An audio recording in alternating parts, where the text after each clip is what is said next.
Political freedoms encompasses basic human rights, such as freedom of expression, freedom of the press, and freedom of information.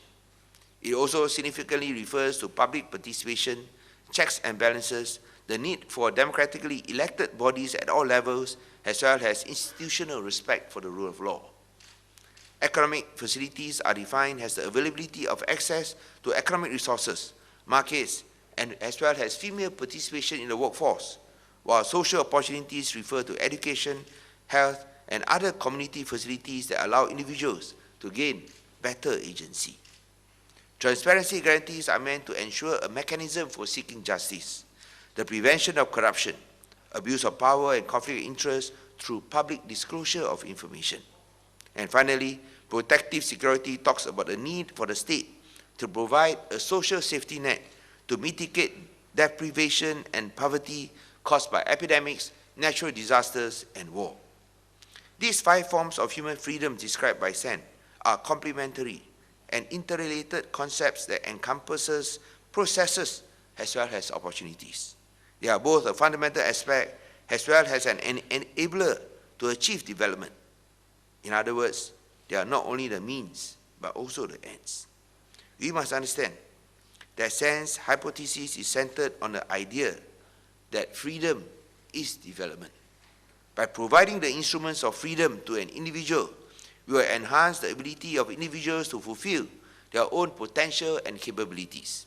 It is in this collective empowerment of individuals that will in turn lead our societies to true development. If we make development our objective, and if we recognize that freedom is both the means and the ends to development, then it follows that we must build public institutions that embrace the universality of truth, accountability, and transparency.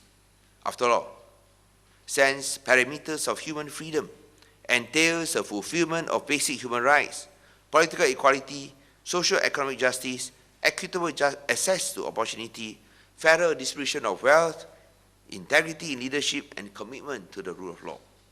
The only way to crystallize these parameters of freedom is to institutionalize them through the instruments of democracy. In other words, freedom can only be guaranteed and protected by a clean, efficient, accountable, and transparent public institutions. I would hence like to suggest that public institutions should conform to a universal framework of good governance, as suggested by the United Nations Development Programme, which contains 5 principles: 1, legitimacy and voice; 2, direction; 3, performance; 4th, accountability; and lastly, fairness. It is critical that public institutions must be democratically legitimate and participatory in nature. All men and women should have a voice in decision-making, either directly or indirectly. Such participation can only be built by honoring basic rights such as freedom of association and speech. At the same time, governance must be guided by a strategic vision that is both forward-looking and cognizant of the complexities of its local history and society. Institutions and processes must also be robust and responsive in order to serve its stakeholders effectively. Importantly, they must be both accountable and transparent.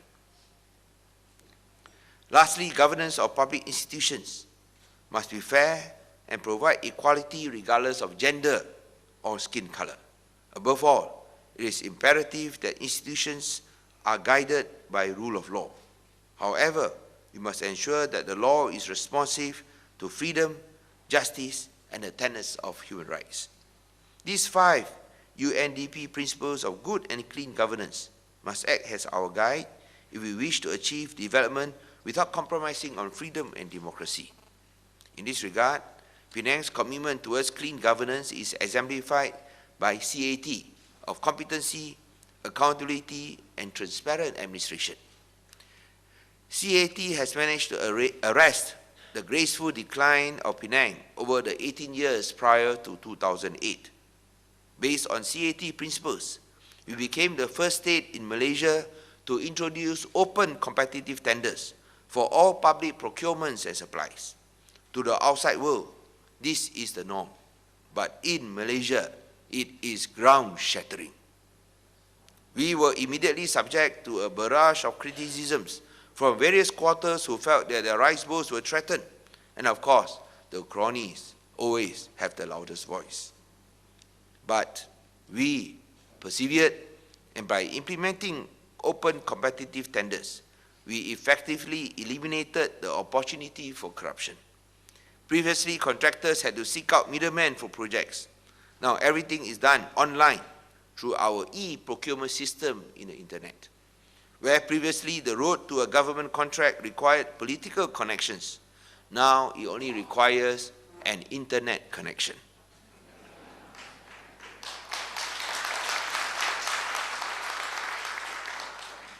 And at the same time, to make sure that the internet connection is readily available, no blockage, no breakdowns, the Penang has also supplied free Wi-Fi in public places in Penang.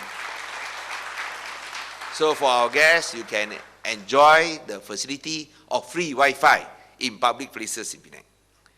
Now, in addition, we also disclose fully the contents of government contracts signed with the private sectors.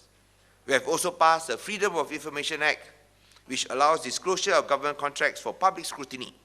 What's more, we have also taken steps to engage the public on the state government's proposed projects and plans. To top it all, we have become the first state in Malaysia to have the state government ministers as well as the chief minister, that is myself, publicly declare our assets.